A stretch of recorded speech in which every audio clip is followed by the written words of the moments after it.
ये आपका स्वागत है। मैं विवेक बिंद्रा, मोटिवेशन स्पीकर और बिजनेस कोच। आज बात करूंगा अमर शहीद भगत सिंह की। 1907 में इनका जन्म हुआ। लयालपुर नाम का गांव लाहौर में पड़ता था, आज जो कि पाकिस्तान में है। मां विद्यावती कौर, पिता किशन सिंह। बचपन से ही जो लाहौर में एक स्कूल था जो कि ब्रिटिश सरकार का, ब्रिटिश हुकूमत से इन्फ्लुएंस स्कूल था, उसको ज्वाइन नहीं किया। दयानंद एंग्लो वैदिक पद्धति के द्वारा जो स्कूल, जिसको आजकल डीएवी बोलते हैं ना, दयानंद एंग्लो, आर्य समाजी माहौल में पढ़ना इन्होंने चुना। शुरू से ही इतना पढ़ाई में तेज, इतना तेज कि बचपन भर में इन्होंने लगभग 50 किताबें स्कूल टाइम में ही पढ़ डाली, जो कि अपने स्कूल से अलग किताबें थी। पॉलिटिकल रिफॉर्म, सोशल रिफॉर्म, किसी भी प्रकार के इकोनॉमिक रेजिम पे जो किताबें, इनका बड़ा इंटरेस्ट था। जो एकाकी की भावना थी ना भगत सिंह में, वो सीखना चाहिए। एकाकी की भावना, सिलेक्टिव लिसनर थे, हर जगह खड़े नहीं होते थे, उठते बैठ, जिधर आजादी आजादी आजादी आजादी, ये भावनाएं दिमाग में बचपन से घुस गई। छोटे थे, 1919 में अप्रैल 13 को जलियांवाला बाग कांड हुआ। बस इतने छोटे से में 11-12 साल के 40 किलोमीटर दूर पैदल चले गए।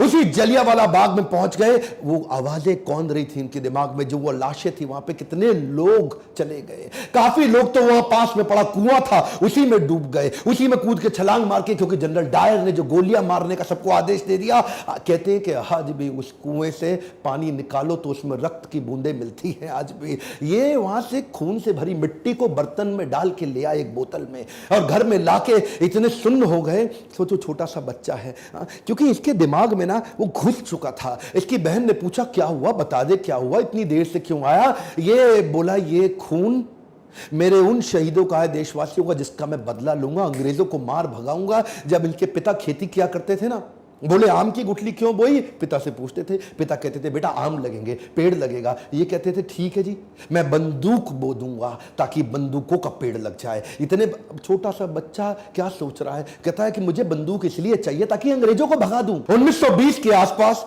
गांधी को देश से बहुत ताकत, बड़ा सहयोग मिल रहा था।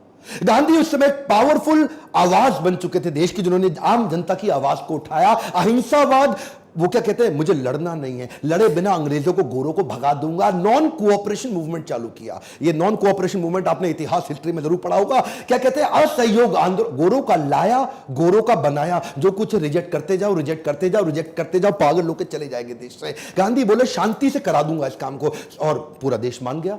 उस समय बड़े प्रभावित थे शहीद आजम भगत सिंह उनके विचार से, वो भी ज्वाइन कर गए। उन्हीं दिनों चौरी चौरा नाम का एक स्थान, जो कि गोरखपुर में, बिहार के नजदीक आज भी पड़ता है, वहां पे 1922 में, उस समय 14 साल के रहे होंगे भगत सिंह, 1922 में इन्होंने एक पुलिस थाने के सामने जोरदार प्रदर्शनकारियों ने शोर मचाया। वहां एक बाजार में अंग्रेजी शराब बिक रही थी, अंग्रेजी कपड़े बिक रहे थे। वहां इन्होंने शोर मचाया कि गोरे वापस जाओ और ये कपड़े और शराब की बिक्री बंद करा दो। और जो वहां का जमींदार था, अंग्रेजों से इन्फ्लुएंस था गोरों से उस समय, उस जमींदार ने गुप्तेश्वर सिंह नाम के थानेदार को रिक्वेस्ट किया, भाई ये बंद करा दो, मेरा धंधा खत्म हो जाएगा, इसको बंद कराओ। और चौरी चौरा में तभी पुलिस वाले बाहर आ गए।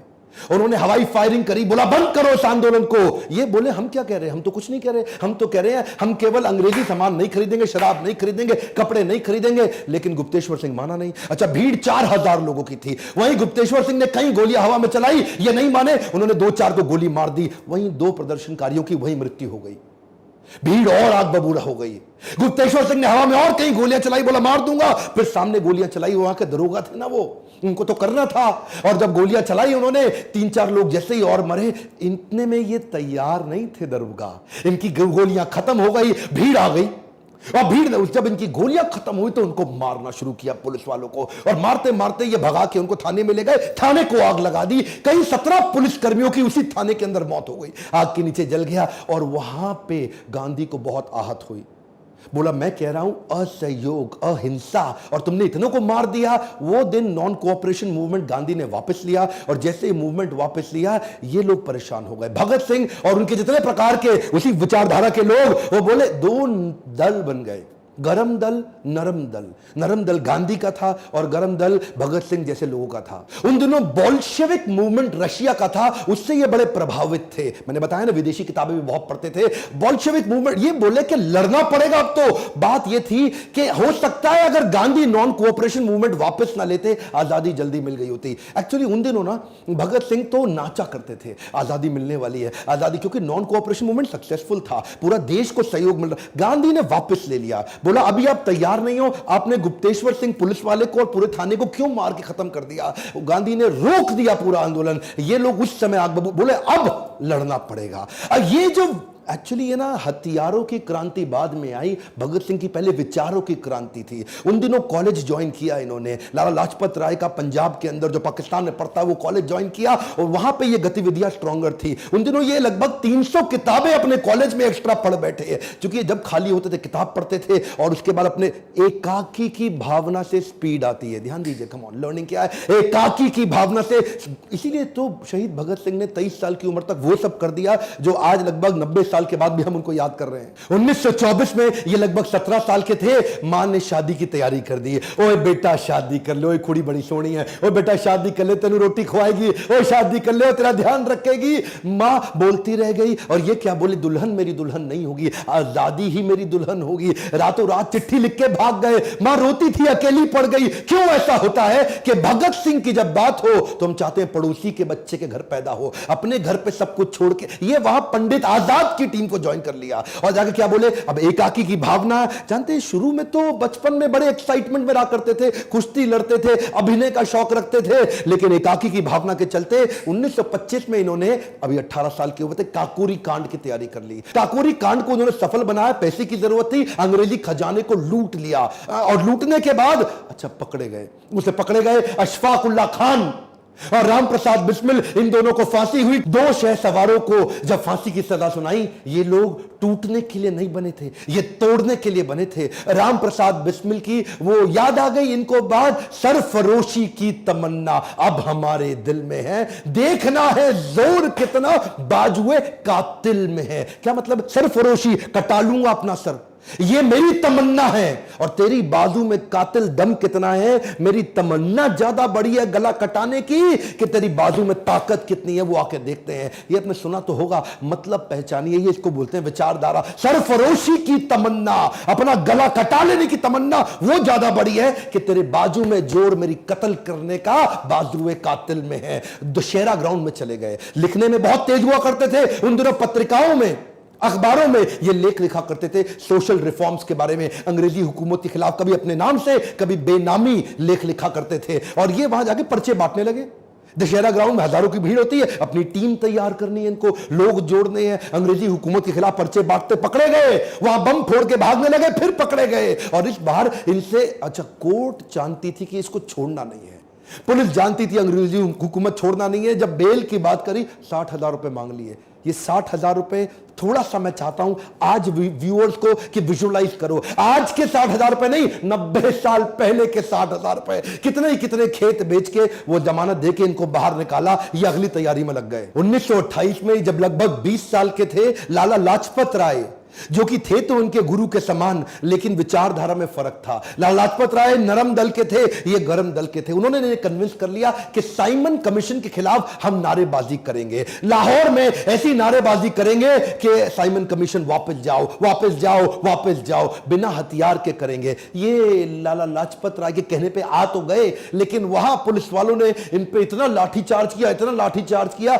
लाला लाजपत राय को कहीं चोटें आई और उसके बाद अस्पताल में उनका इलाज के दौरान देहांत हो गया। वो बोले थे कि मेरी मौत ब्रिटिश सरकार की ताबूत पे आखिरी कील साबित होगी। भगत सिंह, राजगुरु, जयगोपाल, चंद्रशेखर, हालांकि ये लाला लाजपत राय को पसंद नहीं करते थे विचारधारा में, लेकिन उनकी मौत से आहत बहुत हो चुके थे। बोले पिता समान है हमारे, इनकी मौत का बदला तो लेना पड़ेगा। जेम्स स्कॉट, जिसने ये मारने का आदेश दिया था, उसको गोली मारेंगे अब हम। चारों ने तैयारी कर ली। वहां कोतवाली के सामने लाहौर में चारों ने अपनी अपनी जगह बना ली और स्कॉट के बाहर निकलने का थाने से इंतजार कर रहे थे कि गोली मार के भागेंगे उसको। गलती हो गई, स्कॉट की जगह डिप्टी सुपरिटेंडेंट ऑफ पुलिस उस समय सॉन्डर्स, वो बाइक से निकला और राजगुरु ने उस पे गोली चला दी, एक गोली मारी उसको, यहां भगत सिंह भाग के आए, 3 गोली सर में और मार दी, इंश्योर कर दिया खत्म कर दे। पीछे से एक वही थानेदार हिंदुस्तानी था, वो भागते हुए आया था उस समय, बोला चंद्रशेखर आजाद ने तुझको नहीं मारना चाहते, तू इंडियन है, वापस चला जावा, लेकिन क्योंकि वो पुलिस के इन्फ्लुएंस में ब्रिटिश सरकार के था, उसको भी गोली मार के ये भाग गए। डीएवी कॉलेज था वहां पे, उसकी बिल्डिंग के पीछे से, क्योंकि वहां इनकी चलती थी, छुपते छुपाते भाग के निकल गए। अब धरपकड़ चालू हो गई। इन्होंने क्या किया, अगले दिन, अभी यहां रुके नहीं, अगले दिन पर्चे लेके लाल स्याही से लिख डाला, पूरे लाहौर पे चिपका डाला दीवारों पे कि हमने लाला लाजपत राय की मौत का बदला सॉन्डर्स को मार के उसकी हत्या करके ले लिया है। ये तो ब्रिटिश सरकार की बड़ी हार थी, उनका दिमाग अब हिल गया, अब उनकी बुद्धि चकरा गई कि भाई इनको पकड़ना है। ये लाहौर से निकलने वाले हर नौजवान पे नजर रखे हुए थे, ये किधर है, ये किधर है, इसको पकड़ना है। इन्होंने लाहौर से भागने की योजना बनाई। उस समय भगवती चरण वोरा की पत्नी दुर्गा भाभी, ये उनके पास गए राजगुरु और भगत सिंह, और उनको मना लिया कि वो इनकी पत्नी का रोल निभाए थोड़ी देर के लिए। और हालांकि सरदार थे, ये सिख थे, इन्होंने अपनी दाढ़ी मूछें काटी और पगड़ी हटाई, बाल काट लिए और बढ़िया सी हैट, अंग्रेजी पोशाक पहनी, ओवर पूरा फुल लेंथ सूट पहना, टाई लगा के अंग्रेजों की तरह, और दुर्गा भाभी को साथ में अपनी पत्नी, और वहां पे जाकर के रेलवे स्टेशन पे पहुंचे। अच्छा, राजगुरु को उन्होंने नौकर बनाया, उसको 2nd क्लास की स्लीपर टिकट दिलाई और खुद 1st क्लास एसी की टिकट ली, और वहां जाकर के लगे रहे अंग्रेज ढूंढने में, लगे रहे। उस समय इनको पहचान ही नहीं पाया, इन्होंने पूरा चेहरा मोहरा सब बदल लिया, निकल के भटिंडा के रास्ते कलकत्ता की ट्रेन पकड़ ली और निकल गए। ब्रिटिश सरकार की मजदूर विरोधी नीतियों से ये बहुत दुखी थे, परेशान थे, उसके खिलाफ आवाज उठा रहे थे, ब्रिटिशर्स सुन नहीं रहे थे।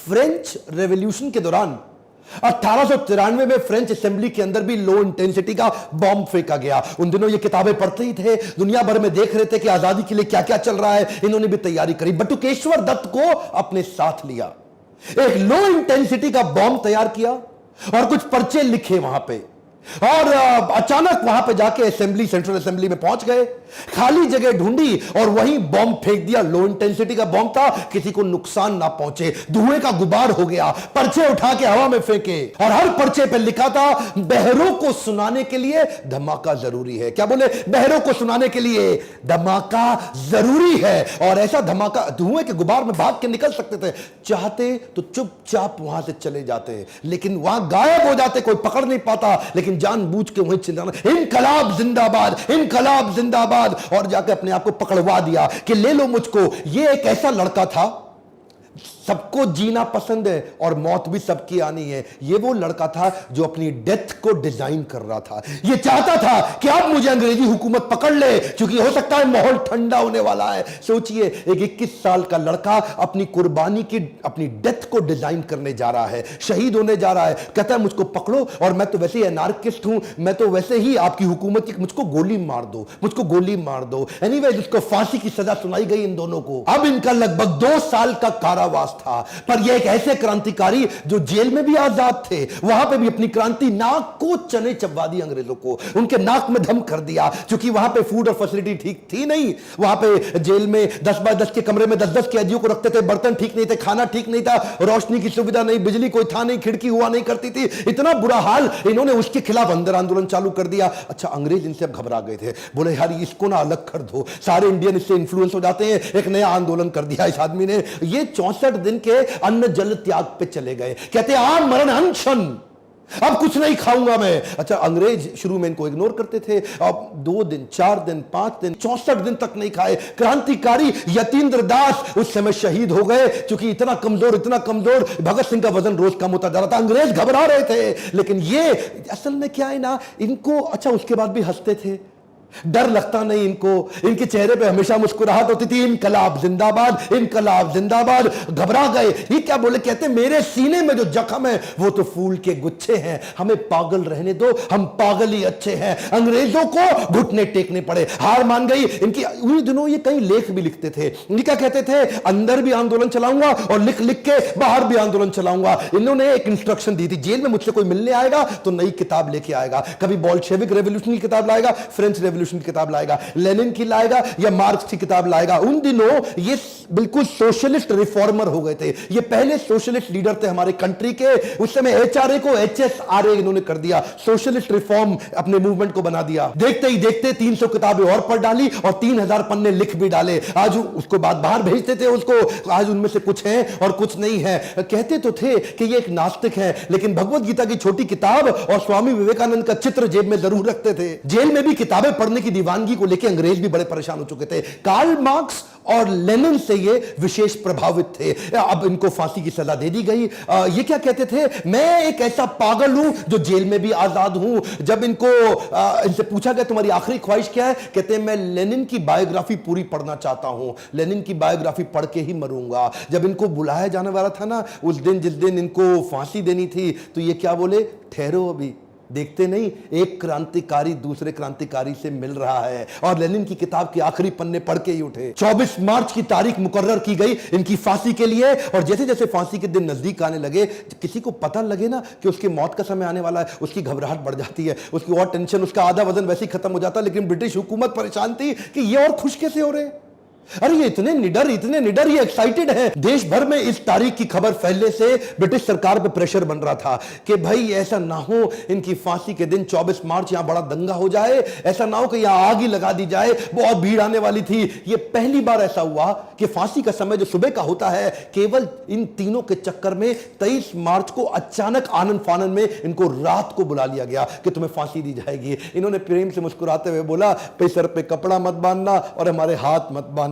कुछ ऐसा हो सकता है क्या? उन्होंने बोला ठीक है हाथ नहीं बांधते, लेकिन सर पे कपड़ा तो बांधना पड़ेगा। ये मुस्कुराते हुए इनकलाब जिंदाबाद दोनों फांसी पे चूम के फंदे को गले पे झूल गए। गर्व है मुझे कि मैं ऐसे देश में जन्म लिया जहां अमर शहीद भगत सिंह आए थे। लेकिन मुझे दुख है कि आज भी कई मूर्ख बेवकूफ इतिहासकार अपनी हिस्ट्री की किताब उठा के देख लेना, इनको शहीद का दर्जा नहीं देते, इनको आतंकवादी उन्होंने लिखा हुआ है किताबों के अंदर। दुख होता है मुझे। हमारे गांधी को राष्ट्रपिता माना, मुझे कोई तकलीफ नहीं है। गांधी को राष्ट्रपिता, फादर ऑफ नेशन सब बोलते हैं, मुझे कोई तकलीफ नहीं। पर क्या भगत सिंह को हम राष्ट्रपुत्र की उपाधि दिला सकते हैं? 550 सांसद, 545, मैं चाहता हूं उन तक ये वीडियो पहुंचे, संसद में आवाज उठे कि भगत सिंह को राष्ट्रपुत्र की उपाधि घोषित की जानी चाहिए, भगत सिंह को ऑफिशियली शहीद का दर्जा दिया जाना चाहिए। आज भी अंग्रेजों की किताबों में इनको शहीद नहीं माना जाता, आतंकवादी माना जाता है। आप मेरा साथ दीजिए, कमेंट बॉक्स में लिखिए और वीडियो को शेयर करिए, सही लोगों तक पहुंचाइए